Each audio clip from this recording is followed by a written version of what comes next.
Assalamualaikum, salam sejahtera. Anda sedang menonton cerita-cerita di sebalik berita. Cerita untuk sepanjang hari ini ada beberapa tumpuan. Kalau anda berkesempatan untuk mengikuti laporan berita dan juga perkembangan semasa dalam negara, lebih kurang jam 12.30 hari tadi ada satu sidang media yang disampaikan oleh Presiden PKR Datuk Seri Anwar Ibrahim terkait dengan apa yang diumumkan, dan seperti semua maklum, nanti kita akan bincangkan perkara itu. Yang keduanya, lebih kurang pada jam 2.30 petang tadi, perutusan khas oleh Perdana Menteri Tan Sri Muhyiddin Yassin terkait dengan kita prihatin di mana kerajaan mengumumkan BPN 2.0 yang memperuntukkan lebih kurang 7 bilion. Dan satu lagi tumpuan sudah tentu tentang Pilihan Raya Negeri Sabah, kerana minggu ini sehinggalah pada Sabtu ini, iaitu pada 26 September, itu adalah hari mengundi bagi Pilihan Raya Negeri Sabah yang ke-16.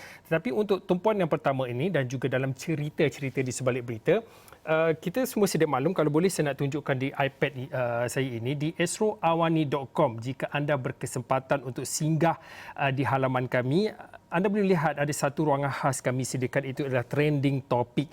Yang pertamanya Sabah Memilih, kemudian Anwar Ibrahim dan seterusnya PKPD, COVID-19 dan PKPP.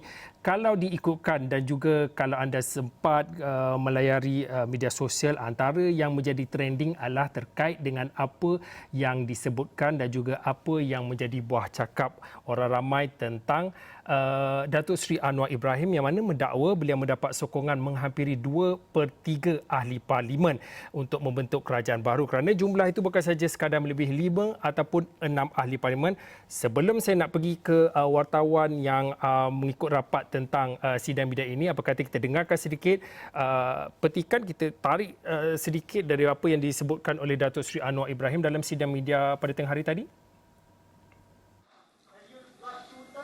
Close to. Who are these people? They are MPs from various parties. Jumlahnya saya sebut kukuh meyakinkan.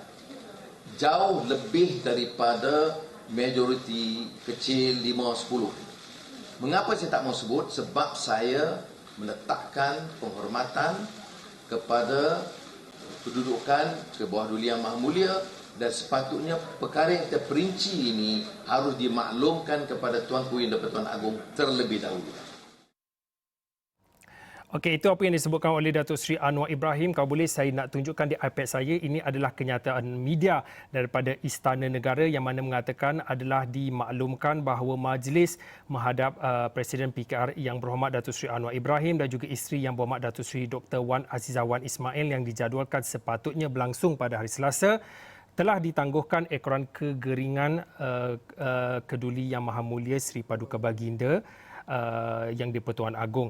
Dan seperti yang anda boleh lihat, seperti yang dipaparkan di skrin ini adalah kenyataan media daripada Istana Negara, dan ketika ini difahamkan Al-Sultan Abdullah akan terus menjalani rawatan di bawah pengawasan para pakar perubatan di Institut Jantung Negara. Baiklah, Firdaus Azil, antara wartawan yang ditugaskan untuk mengikut rapat tentang sidang media yang disampaikan oleh Presiden PKR ini, sepanjang hari ini sampailah sekarang, kalau diikutkan dalam WhatsApp grup berita kita pun macam-macam kenyataan media yang kita dapat. Kita boleh, kalau boleh Firdaus boleh rangkumkanlah macam mana kita nak memahami dan apa yang perlu kita macam mana kita nak membacanya tentang apa yang berlaku sepanjang hari ini, khususnya tentang apa yang disebutkan dakwaan oleh Datuk Seri Anwar Ibrahim ini. Okey, pertamanya sebelum tu saya nak bercerita mengenai tugasan saya sepatutnya hari ini ialah mengenai perutusan khas daripada Perdana Menteri iaitu Tan Sri Muhyiddin Yassin mengenai kita prihatin, yang mana ia adalah merupakan, sebab kita expect ia mungkin adakah ia akan berhubung kait dengan moratorium atau sebagainya, sebab kita sedia maklum bahawa moratorium akan berakhir pada 30 September ini. Tetapi pada pagi tadi kita mendapat satu lagi jemputan media daripada pengarah komunikasi Parti Keadilan Rakyat YB Fahmi Fadzil yang mengatakan bahawa Datuk Seri Anwar Ibrahim akan mengadakan satu sidang media khas ataupun tergempar, tapi dia tak beri maksudnya apa, tidak diperincikan apa sidang media itu pasal apa. Jadi benda-benda inilah selalunya mungkin saya boleh kongsikan yang akan menjadi orang kata perbualan. Tapi pada masa yang sama apabila tapi kita dah dapat info-info ataupun rumours-rumours yang mengatakan bahawa ini berkaitan dengan pertukaran kerajaan. Ada juga rumours yang mengatakan Datuk Seri Anwar Ibrahim sudah pun mengadakan orang kata dah strike deal ataupun sudah strike deal itu apa? strike dia sudah mencapai persetujuan untuk menjadi timbalan Perdana Menteri, macam-macam rumusan. Tetapi akhirnya seperti pukul 12 tadi, seperti mana yang kita telah kemainkan tadi, bahawa Datuk Seri Anwar Ibrahim telah mendakwa mendapat sokongan yang mencukupi untuk membentuk kerajaan. Malah dia kata bukan setakat mencukupi, formidable, convincing dan very strong. Maksudnya sangat kukuh lah. Dan ada juga, kalau tak salah saya, dia ada sebut bukan setakat 5-10 orang, lebih pada itu. Kerana kita fahamkan bahawa majoriti yang diperlukan 112, 113. Tetapi kita anggarkan dalam 120 lebih. Tapi dalam sidang media itu ada rakan-rakan media yang bertanyakan kalau boleh diperincikan nombor itu ataupun angka, tetapi daripada Datuk Seri Anwar Ibrahim yang mendakwa angka itu hanya boleh dapat dikabarkan ataupun diumumkan bila mana menghadap Yang di-Pertuan Agong. Saya nak tunjukkan ada satu kenyataan media yang baru kami terima, iaitu daripada kenyataan media daripada Yang Amat Berhormat Perdana Menteri yang mana mengatakan Tan Sri Muhyiddin mengambil maklum kenyataan Datuk Seri Anwar Ibrahim yang mendakwa beliau mempunyai sokongan majoriti ahli-ahli Dewan Rakyat untuk membentuk kerajaan, dan dakwaan ini hendaklah dibuktikan menurut proses dan juga kaedah yang ditentukan oleh Perlembagaan Persekutuan, dan pastinya kenyataan-kenyataan media sama ada daripada Yang Berhormat Perdana Menteri, kenyataan media daripada Istana Negara dan daripada rakan-rakan parti yang lain dan juga daripada pemimpin-pemimpin parti yang lain akan kami bawakan dalam Buletin Awal ini selepas ini, dan pastinya dalam di platform esroawani.com. Juga di cerita pada ketika ini menyertai saya dan juga Firdaus Aziz adalah Profesor Dr. Siva Murugan Pandian, penganalisis politik. Prof, mungkin Prof boleh bantu kami dalam bagaimana kita boleh membaca dan juga memahami apa yang disebut tentang kemelut politik baharu ini. Prof, saya pasti sebab saya ingat lagi Prof sentiasa mengatakan kalau bercakap tentang politik ni ada 3 perkara. Pertama, politik angka, politik kemungkinan, dan seterusnya adalah politik semuanya bukan politik bukan kebetulan, semuanya telah dirancang. Bagaimana kita boleh membaca dan juga kita memahami perjalanan krisis ataupun kemelut politik baharu yang berlangsung pada hari ini? Ya, bagi saya apa yang berlaku hari ini merupakan susulan daripada ketiadaan satu majoriti yang besar bagi sebuah kerajaan untuk menzahirkan keadaan yang stabil dan juga menentu. Dalam keadaan seperti itu, sudah pastilah politik yang mempunyai segala kemungkinan, politik yang tidak mengenal kawan atau lawan, yang hanya melihat kepada kepentingan, dan juga politik Malaysia yang unik dengan politik angka mewarnai apa yang kita lihat hari ini. Jadi bagi saya, parameter yang cuba ditonjolkan oleh Datuk Seri Anwar sebenarnya adalah untuk mempamer bahawa pendemokrasian itu masih lagi diraikan, dan bagaimana beliau bertanggapan bahawa mempunyai majoriti untuk membentuk sebuah kerajaan baru di bawah kepimpinan beliau. Tapi artikulasi itu tidak begitu jelas apabila tidak ada pendedahan angka yang beliau perolehi. Ia berbeza dengan apa yang berlaku pada 24 Februari. 24 Februari kita lihat keluarnya beberapa parti politik daripada satu gabungan besar menjatuhkan Kerajaan Pakatan Harapan. Tapi apa yang berlaku hari ini adalah kenyataan seorang pemimpin yang menyatakan ada bilangan majoriti, dan ia diusulkan sebelum mendapat perkenaan Yang di-Pertuan Agong. Sudah pasti perkara yang lebih besar yang perlu kita lihat, ia dilakukan ketika pilihan raya negeri akan diadakan dalam beberapa hari. Adakah ia bertujuan untuk mempengaruhi blok-blok tertentu yang terlibat di dalam pilihan raya tersebut untuk bersedia bersama dengan blok baru yang mahu beliau tubuhkan? Adakah ini juga bertujuan untuk memantapkan sokongan kepada calon PKR? Adakah ini juga bertujuan sebenarnya untuk menyatakan kepada umum bahawa beliaulah satu-satunya calon Perdana Menteri dan bukannya Datuk Seri Shafie Aplah yang dikeluarkan sebelum ini? Jadi kesemua ini sebenarnya boleh mempengaruhi secara strategik kedudukan politik tanah air. Tapi akhirnya yang saya lihat di sini adalah apakah ia sebenarnya bertujuan untuk membolehkan rakyat memahami suasana politik yang semakin hari semakin rumit, atau sebenarnya hanya untuk kepentingan pihak tertentu?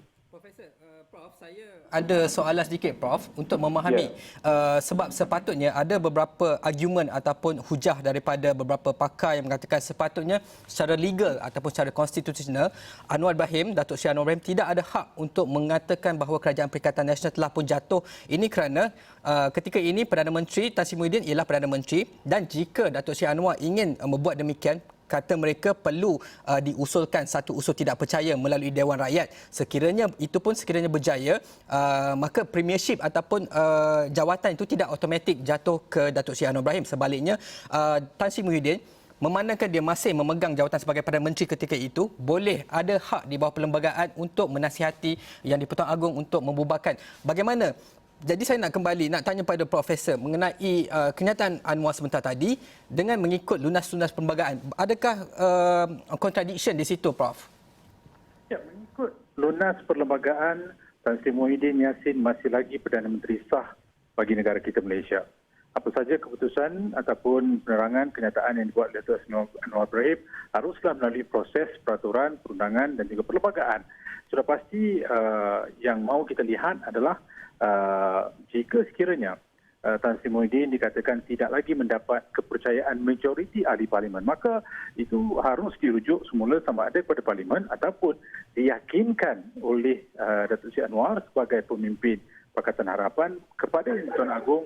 Beliau sudah mempunyai majoriti untuk membolehkan penubuhan kerajaan baru, tetapi waktu yang sama adalah menjadi kuasa mutlak Yang di-Pertuan Agong untuk menentukan siapakah yang layak ataupun yang baginda rasakan mungkin mendapat kepercayaan majoriti di parlimen untuk menggantikan Perdana Menteri ataupun membuat keputusan untuk pembubaran. Dan ini boleh dilakukan atas nasihat Perdana Menteri. Kerana Perdana Menteri Tan Sri Muhyiddin masih lagi merupakan Perdana Menteri sah dan boleh mengemukakan beberapa cadangan kepada Yang di-Pertuan Agong, tapi akhirnya keputusan mutlak ke atas pelantikan dan pembubaran datangnya dari Yang di-Pertuan Agong. Okey, tadi telah disentuh tentang konteks teknikal secara perlembagaan. Kalau boleh saya nak tarik sedikit, kita nak kaitkan dengan lebih kurang kita kalau dihitung tolak tambah lebih kurang 72 jam menjelang PRN Sabah, dan kalau diikutkan daripada kenyataan dan juga statement daripada mereka yang ataupun pemimpin yang berada di negeri di bawah bayu itu, ada yang mengatakan ini adalah sandiwara ataupun gimik politik yang dimainkan oleh sosok pemimpin ini. Dan kalau diikutkan juga dalam pemimpin-pemimpin lain sebagai contohnya daripada PAS, Datuk Taqiyuddin Hassan juga menyifatkan dakwaan Presiden PKR ini sebagai sindrom bulan September. Dan kalau daripada pemimpin GPS juga mengatakan sesuatu yang pelik apa yang berlaku pada hari ini keluar daripada mulut Datuk Seri Anwar Ibrahim. Jadi Prof boleh kongsikan kepada kami mungkin daripada pandangan Prof sendiri apa yang boleh dijangkakan impak secara keseluruhan, apakah benar dakwaan ataupun yang dikatakan oleh pemimpin-pemimpin ini sebagai satu strategi politik dalam mana menghadapi PRN Sabah ketika ini? Ya, saya rasakan apabila keputusan itu, kenyataan itu keluar ketika beberapa hari sebelum pilihan raya negeri Sabah, mahu tak mahu kita akan hubung kaitkan dengan politik Sabah. Tetapi kita juga harus melihat gelagat pengundi berbeza di Sabah, kerana ada yang akan mengundi berdasarkan kepada faktor etnik, kelas, pendidikan, agama, proses perbandaran. Ada juga yang bertanggapan akan wujud kepentingan kepada isu nasional seperti isu pembangunan, MA63, isu populariti PM, isu hubungan di antara pusat, negeri, isu royalty. Tetapi lebih kepada pengundi bandar sebenarnya. Tetapi kalau kita lihat secara menyeluruh, politik kesukuan itu jelas di negeri Sabah, di mana bagi saya yang akan menjadi kingmaker dalam kedudukan di pilihan raya negeri Sabah adalah suku Kadazan, Dusut, Murut, Rungus, di mana mencerminkan politik identiti itu semakin besar. Sebab itu politik kekeluargaan itu jelas di negeri Sabah. Jadi apa yang dilakukan oleh Datuk Seri Anwar barangkali boleh mempengaruhi sebahagian di kawasan bandar tetapi tidak menyeluruh. Bagi saya secara lebih holistik kita boleh bertanggapan bahawa pada hari Sabtu nanti pengundian akan bersifat strategik. Akan ada yang mengundi berdasarkan kepada calon, parti, isu, tetapi dalam jangka masa 72 jam ini jika dilihat kepada budaya politik Sabah, sudah pasti kempen mikro yang mungkin akan memujuk dan juga memastikan pengundi keluar mengundi calon mereka akan dilakukan secara intensif, bukannya melihat kepada isu nasional yang mungkin akan ada kepentingan di Semenanjung. Malahan saya lihat di sini kenyataan itu sebenarnya memesongkan sedikit ke arah Semenanjung daripada tumpuan ke arah pilihan raya negeri Sabah. Adakah itu tujuannya ataupun Ia juga akan memberikan kesan kepada populariti Datuk Seri Shafie. Apakah ia juga akan meningkatkan simpati kepada Tan Sri Muhyiddin yang telah banyak melakukan perubahan serta pengumuman hari ini yang cuba membantu rakyat dari sudut proses pemulihan COVID-19. Jadi kesemua itulah yang saya rasakan akan mempunyai impak sepanjang 72 jam sebelum Pilihan Raya Negeri Sabah.